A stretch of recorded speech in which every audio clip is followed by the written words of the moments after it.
See, the Tyrannosaur doesn't obey any set patterns or park schedules. It's the essence of chaos. I'm still not clear on chaos. It simply deals with predictability in complex systems. The shorthand is the butterfly effect. A butterfly can flap its wings in Peking, and in Central Park you get rain instead of sunshine. Why? Did I go too fast? I go too fast. I did a flyby. No, give me that big glass of water. We're going to conduct an experiment. It should be still. The car's bouncing up and down, but that's okay. It's just an example. Now, put your hand flat like a hieroglyphic. Then. Now, let's say a drop of water falls in your hand. Which way is the drop going to roll off? Of which finger, or over the thumb, or the other side? Thumb. That's it. Okay. Right? Okay, now freeze your hand, freeze your hand. Don't move. I'm going to do the same thing. Start with the same place again. Which Right. way is it going to roll off, do you think? Let's say back. Same way. Same way. Same back. It changed. Why? Because tiny variations, the orientation of the hairs on your hands. Hey, Ellen, look at this. The amount of blood distending your vessels, imperfections in the skin. Imperfections in the skin? Microscopic, and never repeat and vastly affect the outcome. That's fun. Unpredictability. Right? There.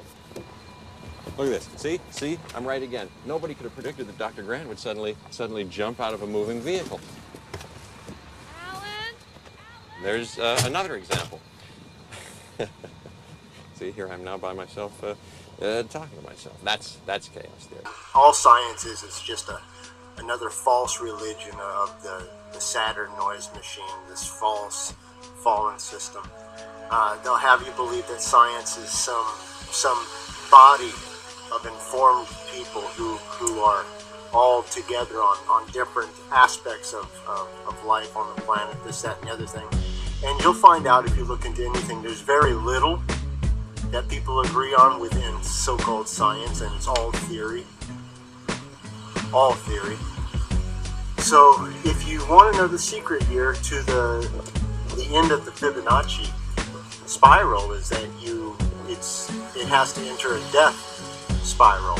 Otherwise it will go on forever, which means it will just grow, like a vegetative state forever. It will just continually grow.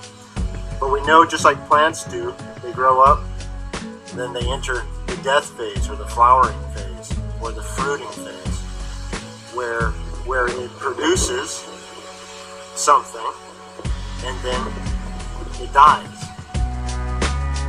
You understand? So science would have you believe, or what they would like to do is replace that spiral with an infinite loop, you see? That's the only way to cheat it. You have to just cheat death, or do a spiral loop around it. Otherwise you're going to get to the point where you die, and then there's a reckoning. Alright? Either it produced good fruit, or it produced nothing, or it was a weed. So this will come in stages.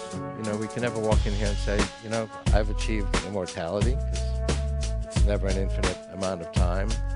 But I think we can actually, we have, I believe, identified what the markers of aging are. The real markers of aging. Telomeres is one. Genetic errors in the mitochondria, which are these relatively unprotected genes outside the nucleus, is another. If we had more time, we could go through them all. We will get ways of actually reversing those aging processes.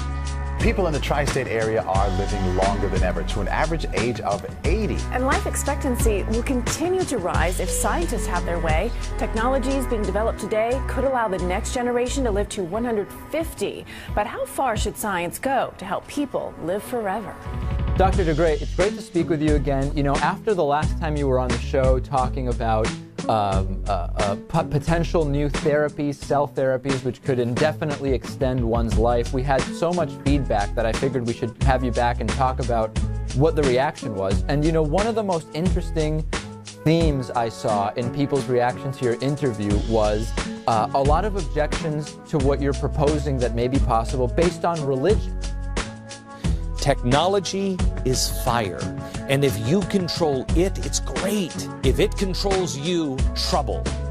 I want to show you some of the technology that's already here and right around the corner. And I want to show you the upside and the downside, because the downside is a snowball that's up at the top of the hill. And it will dwarf all other snowballs in the next 10 years. This snowball is something that no one on the planet has even faced ever, never even thought of ever. And unless you're mentally prepared for it, it will dwarf all other problems and destroy us. After all, what's a life anyway? We're born, we live a little while, and we die. A spider's life can't help being something of a mess with all this trapping and eating flies. By helping you, perhaps I was trying to lift up my own life a trifle. I haven't got your gift for words, Charlotte, but you've saved me, and I would gladly give my life for you. I'm sure you would.